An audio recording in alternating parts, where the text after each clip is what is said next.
think we may in fact be so bad.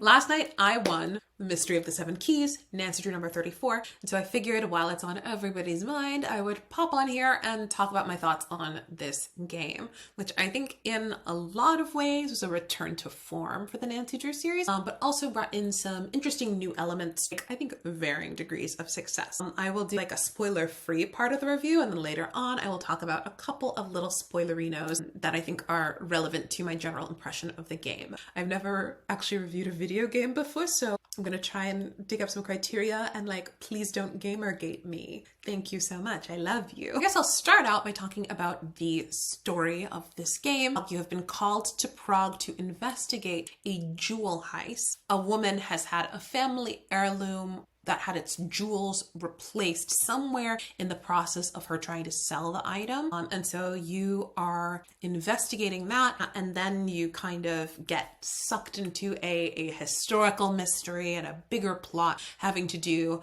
with the crown jewels of Prague and needing to use a bunch of information from history, Prague's royal family's history. Prague was a huge historical center for alchemy, and so that plays a major part in this story, and figuring out what happened with this necklace and what is the larger story. So I found the story to be fun and engaging and twisty. When I first saw the trailer, it reminded me a lot of Curse of Blackmore Manor in its vibes, which I think is pretty true. Lots and lots of puzzles that unlock many different things in different stages and leads you toward the final goal. Blackmore Manor is one of my favorites, in case you saw my game ranking video. And so this one was really for me. There's so many puzzles, and that was really delightful to me. I remember Salem not having that many puzzles at all. And also I remember Salem feeling like pretty linear, like there was always one thing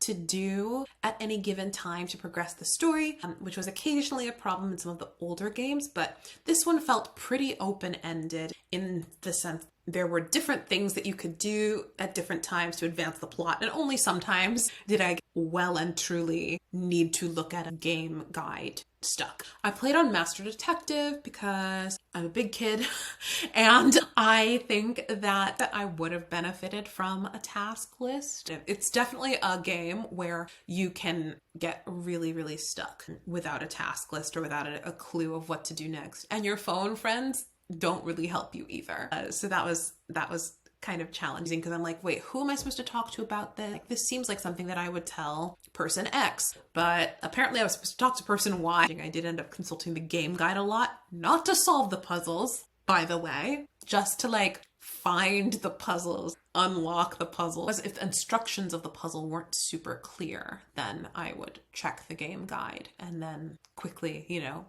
flip back to the game so I didn't get too many spoilers from it. TBT to like using UHS hints to get through the old one. What a time.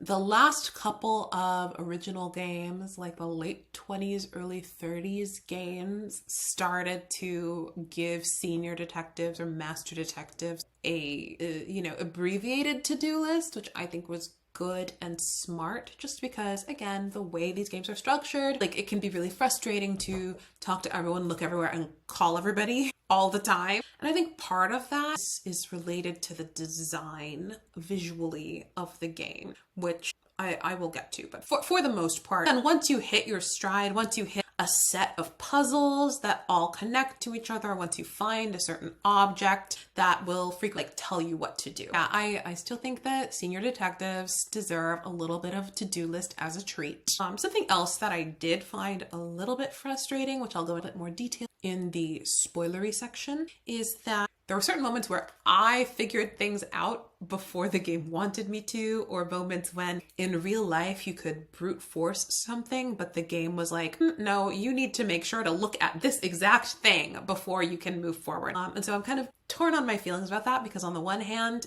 it would be more realistic to allow people to brute force their way through some of these puzzles, but on the other hand, I think it is better and more complete game-wise. It forces you, the player, to forge ahead and actually understand everything that's going on. They advertise 20 hours. I don't know if it actually took me 20 hours. I wasn't counting, but I will say I did spend a lot of time wandering around being like, how do I get the next thing to happen? So unfortunately, that might be it. When I started, I was really, really, really frustrated at the new controls, but I think it was important for me, and it is important for the community to think about like, hey, the old straight up point and click games are one thing, and this is a new thing. But this game felt much more connected to those older ones than Salem did. So yeah, starting from scratch, the learning curve for the new controls was maybe a little bit tough for me as a person who's been trained, you know, for years and years and years on the older ways, but we figured it out eventually for the most part. Now it is $32, which is pretty expensive at this point. But these are the things that are different, things that I've gotten used to over time. So yes, that's my general thing about the gameplay. I really liked the story. There's some fun little twists later on, as well, like a lot of callbacks to previous games. This game reminded me of things that I really, really liked in previous games, and did a really, really solid job of incorporating the strong, positive things that I enjoyed in the past. So yay. Okay, for characters, there were a lot of characters in this one, which is exciting. And something that is, again, different from the old school games is that you have a lot of opportunities that the characters are interacting with each other. They know each other in different ways, and they're connected to each other. So there are times that you can see characters walking into each other's spaces and talking with them, which is very unusual in the super old ones, less so in Midnight and Salem. But that I think was a good advancement. Just another like structural thing. There was lag between when a character would talk and when Nancy would talk, which I assume is game engine wackiness. So I did find myself also from time to time clicking through. You don't have to sit and listen to everything somebody says. You used to have to, like the very old games. But if the performance is really good and the pacing feels really good, then it's fun to hear everything a person has to say. But you know, yeah, for this one, I did find myself from time to time clicking through. Writing wise, I wouldn't have minded digging just a little bit deeper into the characters' motivations before the end game sequence, which was a nice, hefty endgame sequence. I feel like in some of the older games, you really got to know the characters, or they had philosophical little turns of phrases that were kind of fun. You didn't spend as much time talking to characters as you typically do in some of the older games, and that was something that I have enjoyed. Similarly, there was not a lot of phone friend time. Now that I'm getting older and like working in the arts, I feel like that's probably budget related. They're just like, we can only pay so many people for so many hours to work on this. So sadly, I think Ned and the Hardy Boys are there. You can text them, which is kind of a fun little feature. Well, but wouldn't it have been even more fun to hear their little voices? It's just such a classic part of the experience. But I think the biggest thing, as I shift my focus again, I think the biggest thing that the game wanted to innovate on was the graphics. So like Midnight and Salem, it is a 3D game. I haven't played Midnight and Salem since it first came out, so I won't really be able to compare. But I definitely took advantage of the ability to switch between modern and point and click styles, or classic as they call it inside the game. I'm grateful for that opportunity because there were certain parts of the game that I think wanted to be played in a modern way, but just because I'm old school and I'm like very used to the old ways, I spent a good amount of the game in point and click. But something that's kind of quirky about that is that in the old games, compare, but in the old games, because there were only certain angles you were ever able to see,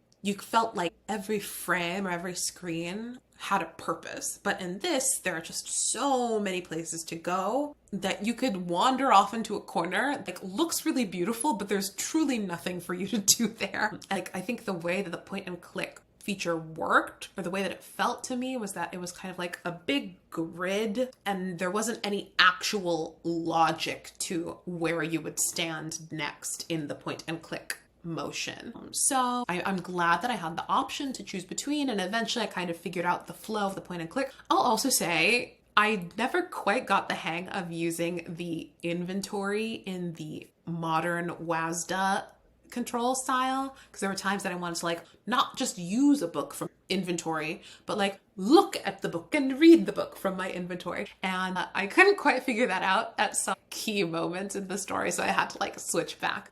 I play games. I have a Steam Deck. I don't know. Maybe I wasn't paying enough attention in the tutorial. But yeah, I think that they were very excited about building beautiful 3D environments and 3D items. If you're playing and you're looking at items, make sure to rotate them because you never know what's on the back of them if it's useful, which is again like a positive addition of this 3D feature. But ultimately the game takes place in these two big town squares and like a handful of buildings and businesses in those squares. And so like a lot of space, but only so much of it that you can actually do things with or interact with or has any bearing on the plot. And I wouldn't be surprised if it's like photorealistic and that they spent lots of time trying to make it look exactly like the real place in Prague. But it was frustrating from time to time, especially as I was trying to get like a weird little sticking point where I'm like wandering around into the remotest corners and nothing happens and nothing ever will happen in those locations. There were times where I was like, can I just have like a somewhat simpler, more focused location? Just keep things moving forward. Maybe other people will feel differently. Maybe you feel more immersed in having stuff that's not important there, but I tend to prefer maybe a little more focused, efficient way through. I would also say, like, in general, the environments did really beautiful, really, really detailed, lots of things to investigate in the environment. Oh, another thing that I didn't mind graphics-wise was filling in the environment with actual non-speaking NPCs, basically just character models. I remember everybody was clowning on the lines that they had in Salem, and I think that probably making them unspeakable in this one was a good move. And then they're just like other tourists hanging out with their friends and down the road from their identical twin tour. I thought it was silly, but it didn't bother me. It's funny though, I never noticed how odd it was, like how abandoned all of the locations were throughout past games. If it ain't broke, don't fix it kind of thing, but it's fine. I'm not mad at it. But yeah, there's lots of fun little lore. There were like photos and verbal acknowledgements of different cases Nancy had been on. So that was very fun and enjoyable too. Yeah, there were some cool environments in the end game sequence that I wish I'd gotten to spend more time in, but it's just like, these are quick time events, so you gotta scoot. The people still don't look great, and I have to say the majority of games that I play are indies, which are pretty stylized in terms of art most of the time. So I don't need people to look photorealistic, but I do think that in a game where the environments look photorealistic, it is kind of odd when the people look like they're from like The Sims 2 a little bit. But again, I've never made a video game. I'm sure it is so much more difficult than I can imagine, but it does seem like Team People was a little bit shortchanged perhaps. And again, they were doing things, they were moving people around, people were moving in different ways, people were moving to different locations, which has not always been a part of the workflow. So maybe it's just kind of finding their legs there. Poor little Radek, who spends a lot of time outside. He had some really unfortunate lighting. Like, I don't know if it's just that his model was really shiny or what, but whenever I walked up to him outside, I was like, oh no, the lighting was like hitting his face at a really weird angle that was not flattering and just, you know, kind of takes you out of the world of the game. Although once he was indoors, because again, the characters appear in different locations and isn't that cool? Once he was indoors, he looked very normal, which is great. So it felt like some people looked more realistic than others. Also, some hand movements were kind of weird and robotic, which is kind of sort of par for the course. And again, for an indie studio, like maybe a little bit more forgivable. But that was something I noticed. Yeah, I don't really play AAA games with any regularity, but they often have better looking people. But then again, they also come at a higher price point that I typically don't want to pay. But I guess what I'm saying is like, Nancy Drew X Baldur's Gate collab, maybe they should shift to Unreal. But then again, shifting to Unity was already very hurtful, so maybe they should stick with what they know. Yeah, I think that's my spoiler-free thought on the graphics. Yeah, in terms of soundtrack, I thought the soundtrack was really nice. There were very pleasant songs. There were like spooky-ish moments that it heightened the intensity, which is kind of fun. But also times that I was like, this is stressing me out. I have to turn it off. But yeah, I appreciate it. There were some fun little spooky effects. Yeah, enjoyable. I sadly cannot really speak to the accent work. Most of the characters who are not Nancy are Czech. And I don't know if their accents were good or not, but I will say that there were a couple of moments where I thought the performances vocally could have been stronger. And, you know, that could be an actor thing, that could be a direction thing, but there are just certain moments that were very heightened emotional moments that I didn't quite hear in the performance. I think in terms of replayability, the final criteria that I have looked up to be a first-time video game reviewer, I look forward to playing this one again. There's an accomplishment system and there's a couple of collectibles and other little things that I need to find in the game. In general, I think it is a really positive entry in the series and makes me want to go back and play the old ones again for happy, positive things I liked reasons, and not as I did with Salem, because I was like, oh my God, have we lost the plot entirely? No, we are in fact back, I think. And I was talking to some friends about this too. We were saying like, this so many of the things that we love in a game. And of course, you know, little nitpicky things, but then like the biggest thing that would make the game better would be to have more games more frequently, which I know we have been spoiled by, but that is a feeling. 4.5 years is a long time after 6-month cycles, you know? Okay, so now I'm gonna shift to the spoilery parts. I'll go back through the categories, but I'll do the spoilery versions this time. So, spoilery plot. I liked the plot a lot. I figured some things out along the way, but that didn't make me feel sad or bad. Like, as it started, I was like, oh, I wonder if somebody has brought Nancy here for a deeper, darker reason than just this one necklace. Like, as soon as the crown jewels come into play, I was like, I wonder if somebody using Nancy to find the crown jewels sans typical kidnapping plot or other way of forcing her to find stuff for them. And that was gratifying. I felt happy that I figured it out, not annoyed. And then in the very, very end, you know, they start talking about this group called the Residente, you know, a citizen group that's meant to like preserve the history of Prague. And as soon as they mentioned the Residente, I was like, cool, so somebody here is going to be in the Residente, but are they good or are they evil? Kind of a silent spy vibe. And then you discover another organization called Lutkaji. When they had the reveal of Residente and then Lutkaji and like all the characters working together, I had a feeling of like, oh, I wonder if this is going to be like Labyrinth of Lies where all of the characters are working together. Like we've been called in to do something, but all the characters are actually in cahoots. And that wasn't really the case, but we did get some low-level cahootsing, which is exciting. And then, yeah, I remembered seeing Agent Zane Garrett in the trailer in person, and I had a thought whether it would, what was his name? Victor from Deadly Device, if it would be like, this person who you've talked to on the phone is now here in person. But that wasn't what happened. There's a lot of achievements that I have yet to find. I was trying to collect those Mariage cards and I got like 7 of them. I think there are more and I think I'll probably get an achievement. I was also looking forward to playing a card game.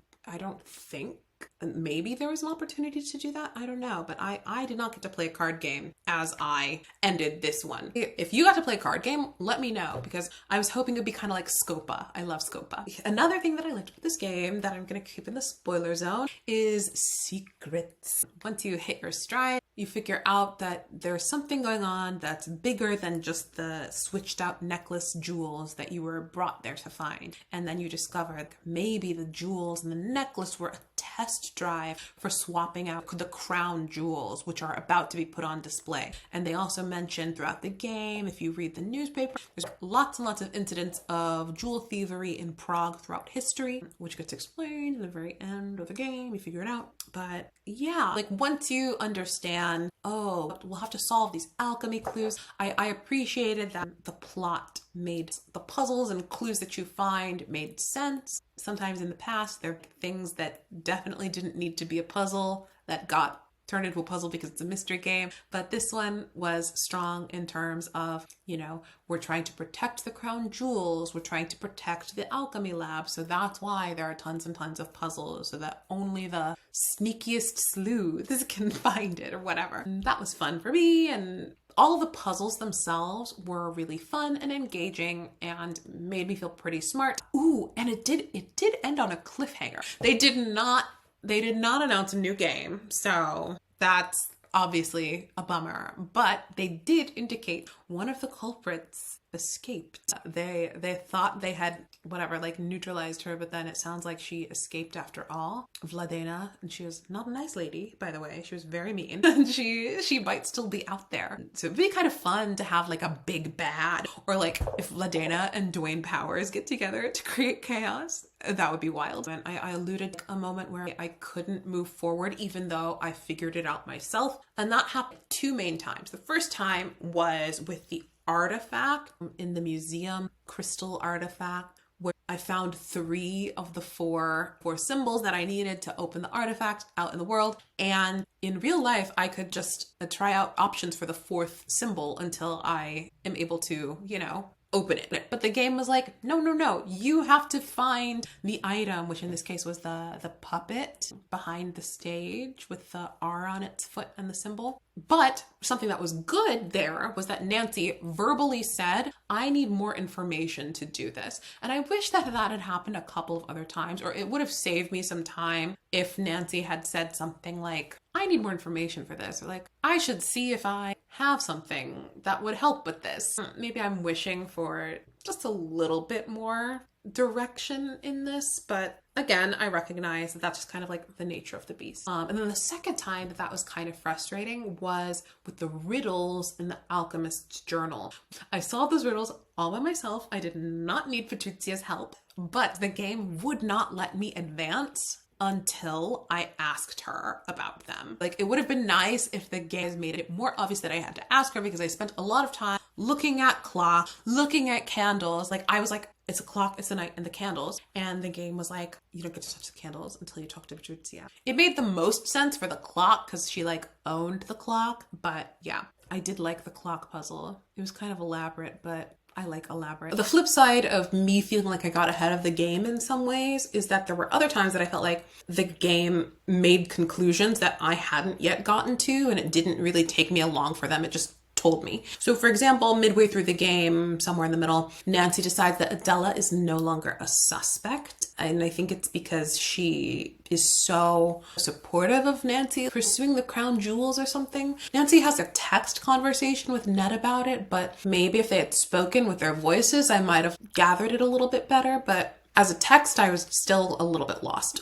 It would have been nice if there had been a really, really solid, this is why Adela is not a suspect. We get there eventually after we snoop in her purse, but honestly, even just switching order, like having a snoop in her purse first, might have been enough to make me understand why we are striking her from the list of suspects. Another thing that happened at the very end that I think could have done with a good voice description or something. For the end game, there was also a moment where I discovered Adela's pearls in my inventory and I kept like trying to use them on the crown. It's another thing. The crown, needing to rotate the jewels. Once I added them to the crown, I did not realize I needed to do that. And I think that would have been a good thing for there to be a voice line for as well. Because I was like, I put all the jewels in. Why isn't anything happening? Because I needed to rotate them. Okay, thank you, game guide. But yes, so I had Adela's pearls in my inventory and I kept trying to like put them on the crown and there wasn't anywhere for them to go, and that was really frustrating. And then in the final end of game monologue phone call to Ned, Nancy explains that Vladena needed the pearls because they were the only jewel that she could not replicate in the lab. And I have a vague memory of maybe reading that somewhere, but I think it would have been nice if Nancy had said that in the moment so I didn't have to spend so much time attempting to use them in this endgame sequence when they weren't really important. There's also some stuff about like nobility and like, oh, the nobles have access to this and everybody else doesn't have access. And those threads were sort of interesting to me, but it didn't really feel like they went anywhere. Or I guess Vladena had some angst about not being a noble, and then people thought Adela was a noble. Vladena's had some bearing on the plot, but Adela's thing about being a noble or not really didn't. So that was like, why are we talking about this? It just never really went anywhere, you know? Even like Vladena not being good with technology, I somehow missed that happening in the conversations. Maybe with her not being good at entering the thing into Degas, but I think they could have driven that home a little bit more to anticipate the partnership with Elka at the end. But again, those are like very small, nitpicky things that I am thinking about. Something that I did enjoy that I thought was very funny was like, LOL, herinteractive on its soapbox about cybersecurity. Cybersecurity is very important. I have to do cybersecurity trainings at my jobs like all the time. So I just thought that was like such a funny thing for them to be harping on in this game. But they keep it educational, and that's why we love them.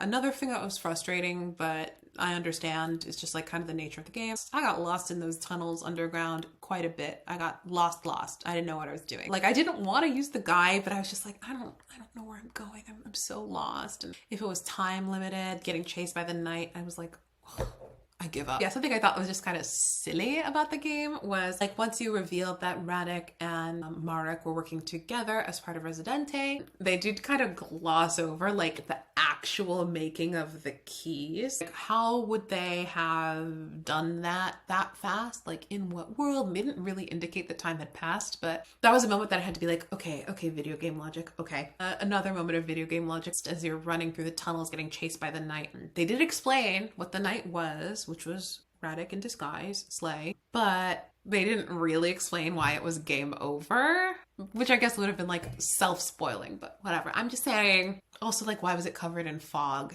I don't know. For game reasons, I guess. I enjoyed doing alchemy in the alchemy lab, even though you are really risking it all, like mixing these random items to counteract the poison in the end game sequence, which I thought was really fun. But I was like, girl, you don't know what that is. What if that's lead? But whatever. Game logic, right? Yeah, I felt like the puzzles themselves had a lot of internal logic. Like, once you got into the puzzle, it was usually pretty clear what you needed to do. It was just a matter of getting to the puzzle. I really liked the clock puzzle. I really liked doing alchemy. I liked the keys puzzle at the very end. Using the 7 keys was very, very fun. I did enjoy the cybersecurity game. There were moments of frustration, but that's another one of these games where I'm like, oh, herinteractive, you could just make horrible little mobile games. Make 100 levels of that cybersecurity game as an app in the App Store, and I would be all over that. There are so many other puzzles like that where I'm just like, this puzzle rules, this scratches my brain in such a specific way, and then they could maybe make more money if they could hire more people and put out more big games or something, but a girl can dream. Yeah, the alchemy stuff did remind me a lot of Blackmore Manor, which is a huge compliment. I love that one.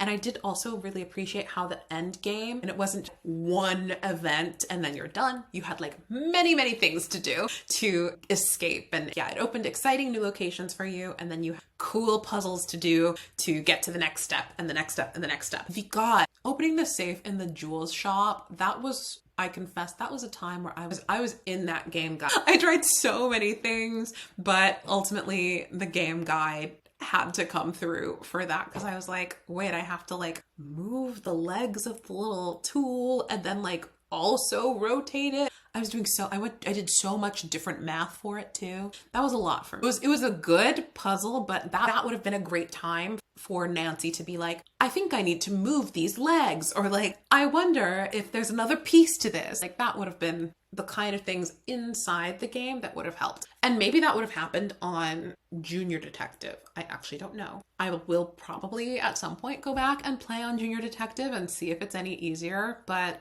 what can I'm a big kid, so I play Master Detective / Senior Detective. I'm like texting a friend about it, so we're going through it.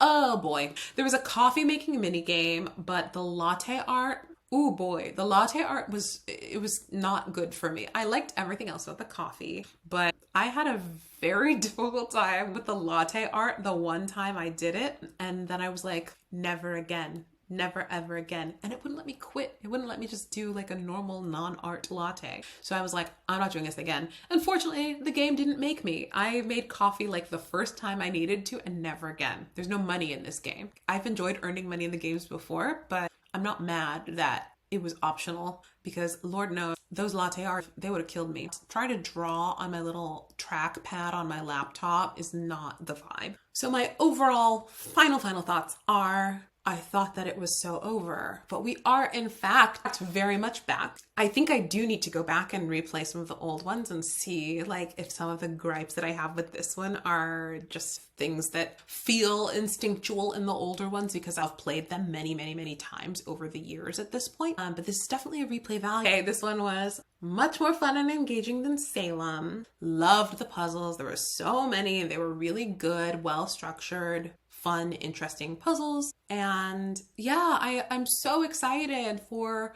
what happens next with this series, and crossing my fingers very, very, very much that we won't have to wait until 2029 for a new game.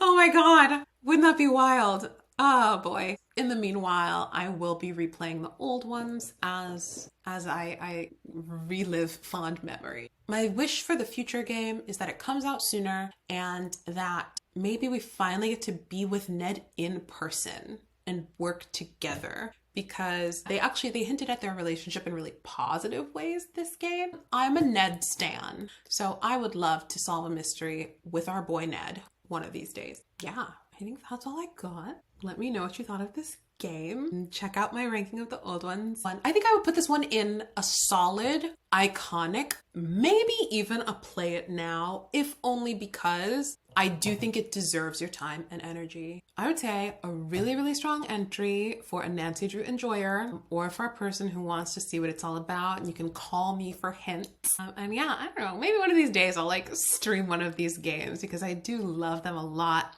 and I'm really good at puzzles. So yeah, thanks for watching, and I look forward to hearing from you and maybe talking about games some more. We'll see.